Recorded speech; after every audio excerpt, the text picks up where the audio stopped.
사람들은 고난을 당하면 대부분 저주를 받은 느낌을 갖습니다. 왜 나에게 이런 일이 생기는 것일까? 왜 하필 나에게라고 말하며 자신의 처지를 한탄합니다. 그러나 곰곰이 생각해보면 고난은 득이 될 수도 있고 독이 될 수도 있습니다. 그것은 본인이 고난을 어떻게 받아들이느냐에 따라 달라진다고 합니다. 대부분의 보석은 땅 속에서 캐내지만 진주는 조개 속에서 만들어집니다. 진주는 조개의 몸에 모래나 돌이 들어가서 만들어집니다. 그래서 우리는 흔히 상처난 조개가 진주를 만든다 라고 말합니다. 맞는 말이긴 하지만 정답은 아닙니다. 조개의 몸에 모래나 돌이 들어가면 조개의 반응은 두 가지로 나타난다고 합니다. 어떤 조개는 아무런 반응을 하지 않고 가만히 있다가 썩어서 죽고 맙니다. 또 어떤 조개는 계속 거품을 품어냅니다. 하얀 거품이 나는 물질인 낙하는 모래 주위를 감싸 안으며 조개의 부식을 막는다고 합니다. 그러면 가만히 있는 조개는 왜 가만히 있을까요? 바로 고통 때문입니다. 낙하라는 물질을 뿜어내는 데는 많은 고통이 따른다고 합니다. 그래서 고통을 회피하는 조개는 썩어 죽지만 고통을 이겨내는 조개는 생존할 뿐만 아니라 아름다운 빛을 내는 진주를 만들어내는 것입니다. 우리 인간도 마찬가지입니다.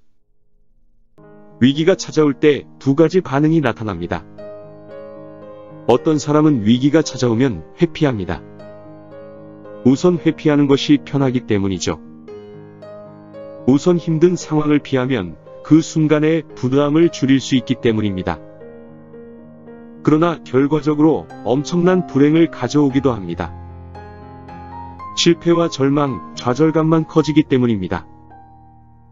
또 어떤 사람은 위기가 오면 정면으로 대응합니다. 우선은 힘들고 어렵지만 그 문제를 해결하려고 애를 씁니다. 그리고 결국은 그 문제를 해결하고야 말게 되는 것입니다.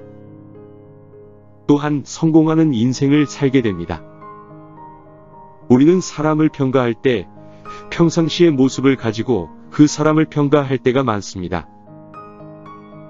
그러나 사람에 대한 평가는 위기에 처했을 때 어떻게 대처하느냐로 평가하는 것이 제대로 평가하는 것일 것입니다. 우리에게 다가오는 고난은 우리를 좌절시키기 위해 찾아오는 것이 아니라 우리를 더욱 빛나게 하기 위해 찾아온다고 믿는 것이 고난의 의미를 제대로 아는 것이 아닐까요? 많은 성공한 사람들을 살펴보더라도 그들은 고난을 통하여 더욱 성장하고 고난을 뛰어넘어 성공했음을 알 수 있습니다.